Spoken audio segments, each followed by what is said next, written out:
Dios les bendiga. Hoy tengo una escritura para ustedes en 2 de Timoteo, capítulo 3, verso 16.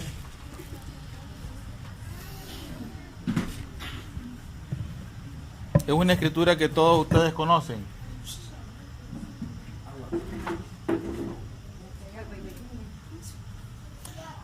Amén. 2 de Timoteo, capítulo 3, verso 16. Una escritura, todos la conocen. Amén. Vamos a leerla en el nombre del Padre, del Hijo y del Espíritu Santo. Y dice la escritura: toda la escritura es inspirada por Dios y útil para enseñar, para redarguir, para corregir, para instruir en justicia. Pueden sentarse, amados hermanos.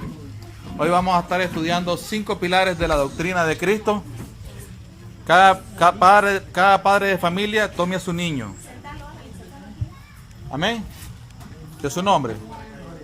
¿Vive o no vive? Cuando usted lee la escritura en español, en el castellano, siempre a veces nosotros tenemos la idea, me ha pasado a mí, le puede pasar a usted, es una tendencia humana, de que algunas palabras, así como sucede en el castellano, puedan suceder en el griego, y no es así. Me refiero a que las tildemos de sinónimo. Con la enseñanza que vamos a tener hoy, ¿verdad? Vamos a echar de ver nosotros que este versículo nos da a entender que casi las 4 palabras que se mencionan ahí, como que son sinónimas. Eso pasa incluso con algunas partes de la ley, donde se habla ordenanzas, mandamientos, decretos, preceptos. Entonces, cuando la gente la lee en castellano, cree que todo eso es sinónimo.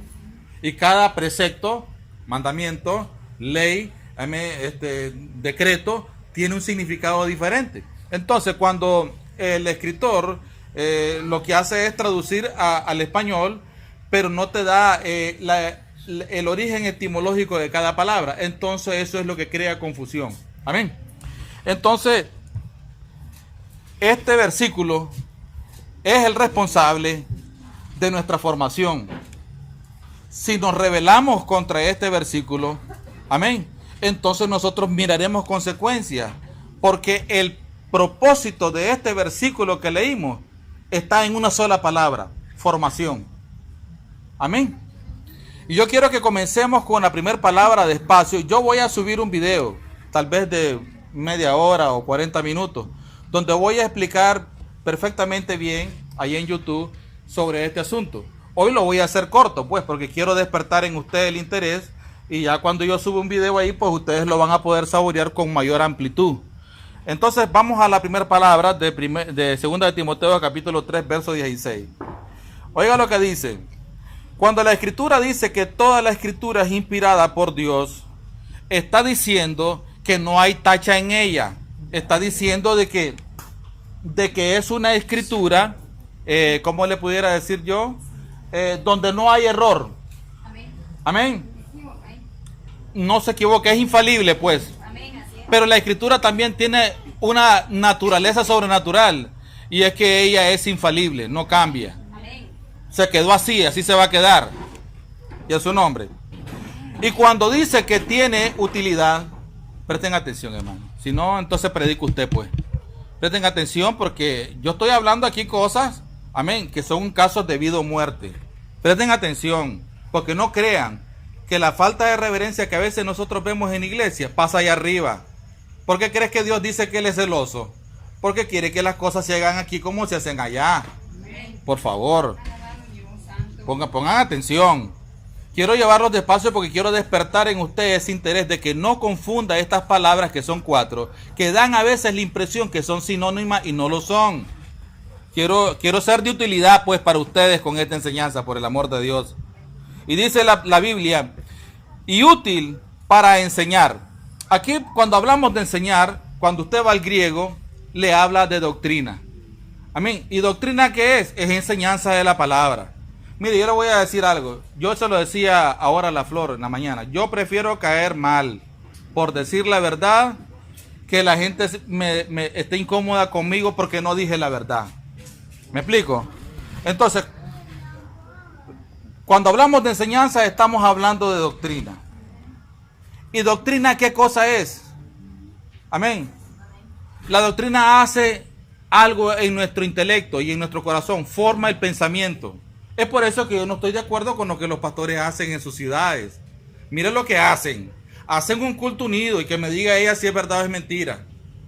Y ese culto que vamos a hacer, y se reúnen ellos para planificarlo. Bueno, vamos a hacer un culto unido, pero que no se predique doctrina. Bueno, ¿y qué se debe hacer? Bueno, un culto evangelístico donde se predique cristocéntrico. Yo soy capaz de renunciar a mi salvación si alguien me saca a mí ese versículo en la Biblia, porque yo no lo he encontrado. Cristo no es céntrico, Cristo es global. Y nosotros no le podemos ni añadir a las escrituras ni quitarle. Porque cuando hablamos de doctrina, hablamos desde Génesis hasta el Apocalipsis. Y los pastores ignorantes, con un montón de títulos bajo el brazo, y no se han podido dar dado cuenta que el diablo mismo les ha puesto un zipper para que la verdad de Dios, que es toda la escritura, porque ella está inspirada por Dios, no se promulgue, se proclame, se predique. Vamos a hacer el culto unido, pero que sea cristocéntrico el mensaje para que no se ofendan los pastores cabezones. Y si ellos no queremos que se ofendan, mucho menos las ovejas, porque me costó ganármelas. Y que alguien se me vaya porque se dijo algo que no es cristocéntrico. Ay, yo muero y resucito cuando oigo ese tipo de conversación de estos dichosos pastores. Para ignorantes no se estudia. Toda la escritura es inspirada por Dios. Me importa un bledo los bautistas, los pentecostales, Maranata, lo que sea. Pero toda la escritura es inspirada por Dios. Y ella me va a traer consecuencias a mí si yo no me retracto de decir todo lo que la escritura dice. Amén. Les voy a decir lo que dice el libro de los Hechos. Yo, dice Pablo, he andado predicando por todos los caminos y por las casas, porque no he rehuido en predicarles a ustedes todo el consejo de Dios. Amén. Génesis, Apocalipsis. Todo eso es el consejo de Dios. ¿Qué estoy predicando aquí? Consejo de Dios. Amén. ¿Qué predican allá afuera? Consejo de malos. Pero toda la escritura es inspirada por Dios.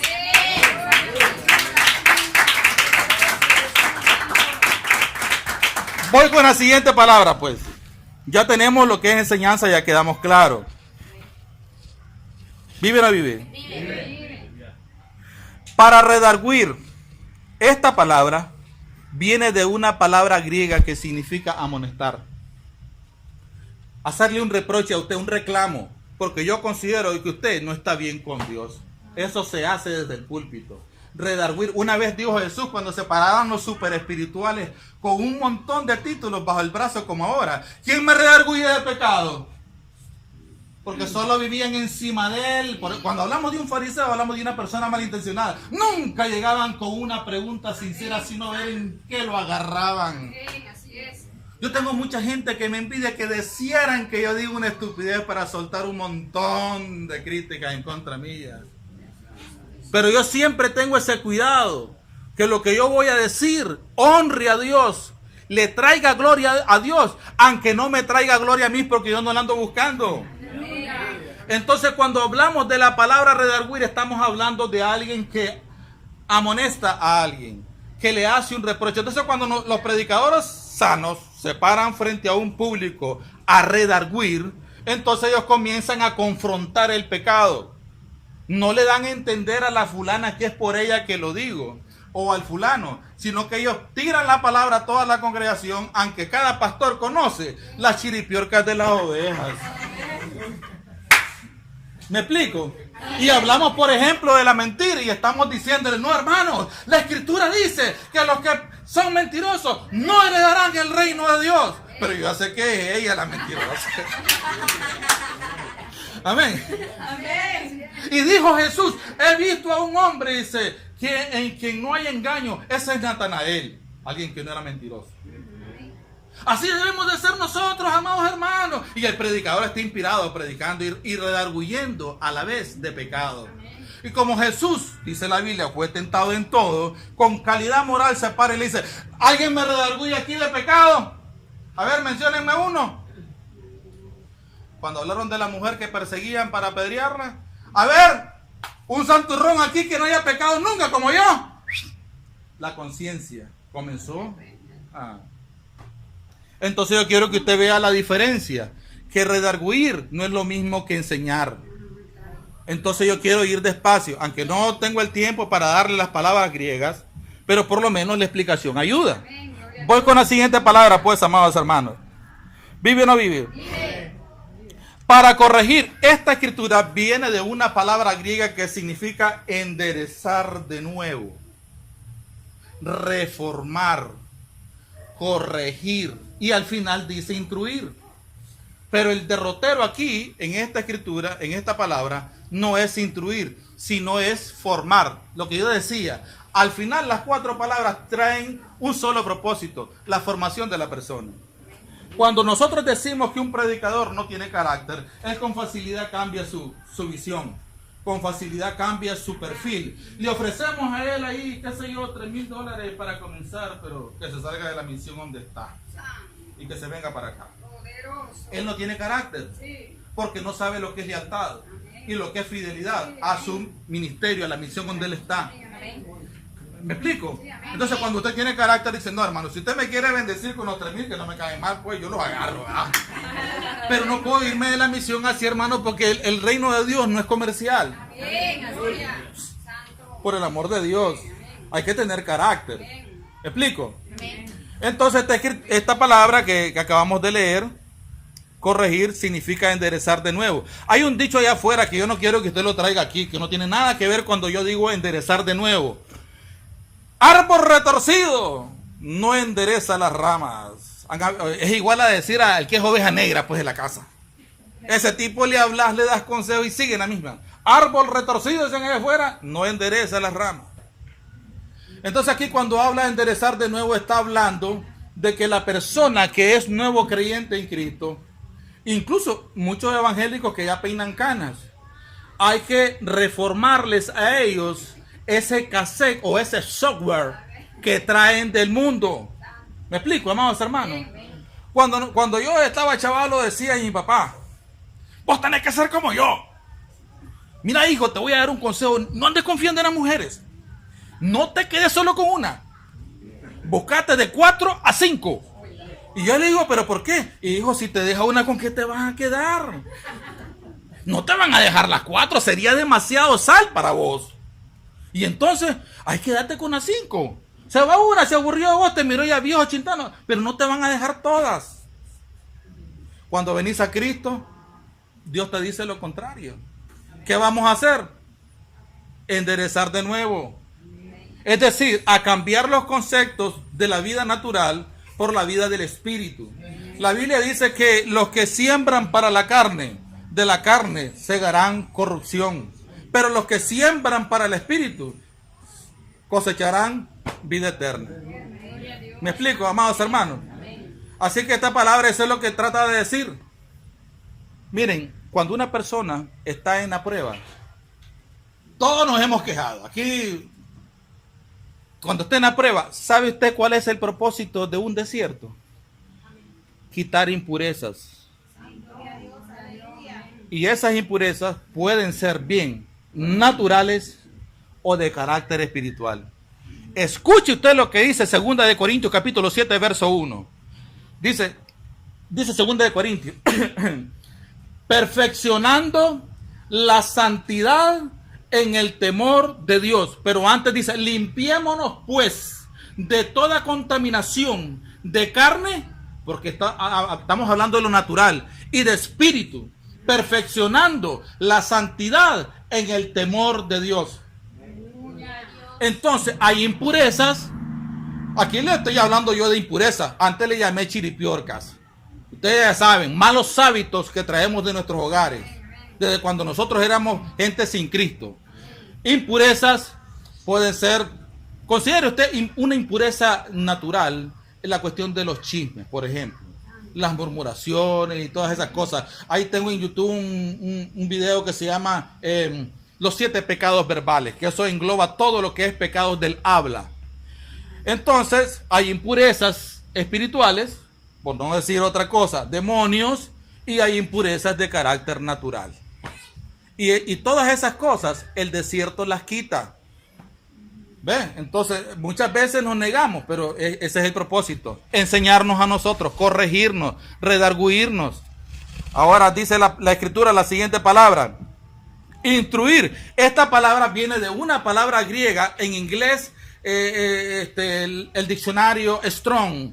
Esta palabra que acabamos de leer ahí, instruir, es training. En inglés es entrenamiento, entrenar. Así que lo que esa escritura nos está diciendo, lo que esa palabra nos está diciendo, es que la concurrencia que está aquí, además de venir a muchas cosas, adoración a Dios, alabanza, diezmar, ofrendar, me explico, viene a entrenarse aquí, a capacitarse aquí. Gloria a Dios, santo. ¿Me explico, amados hermanos? Bueno, entre esas enseñanzas sobre que yo subí, escribí algo y lo voy a decir aquí porque pecado no es. Mucho pueblo de Dios, escribí allí en mi Facebook, se ven a sí mismos como cristianos, nada de malo, ¿verdad? Hijos de Dios, creyentes en Cristo, pero no se ven como guerreros. ¿Me explico? Amén. Dice el Salmo, oh bendito Jehová mi roca, que adiestra mis manos para la batalla. Entonces, ¿cómo puedo yo entender que en la guerra espiritual Dios me puede entrenar y no puedo entender que cuando yo vengo a un simple servicio como este, que no es un culto especial, es un culto normal? Yo tengo que meterme en la cabeza eso, que aquí yo vengo a capacitarme, como lo dice Efesios 4, a prepararme, a entrenarme para la obra y el desempeño del ministerio. ¿Me explico?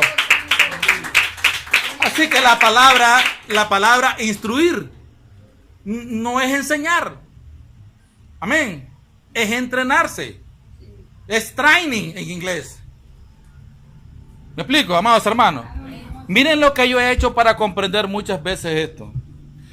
Los diccionarios Strong existen en inglés y existen en español. Resulta que ahora se han doblado, amén, al inglés, del griego al inglés, del hebreo al inglés y del arameo al inglés. Entonces, ¿qué tengo yo que hacer para poder desenredarme en este marasmo de cosas ahí que están en un idioma que no es el mío? A buscar cómo saber algo de inglés.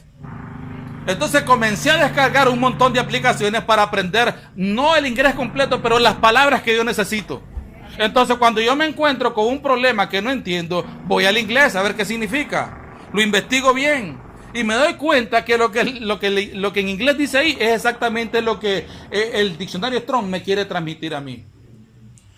Ahora, esa es mi labor como ministro. Capacitarme, entrenarme.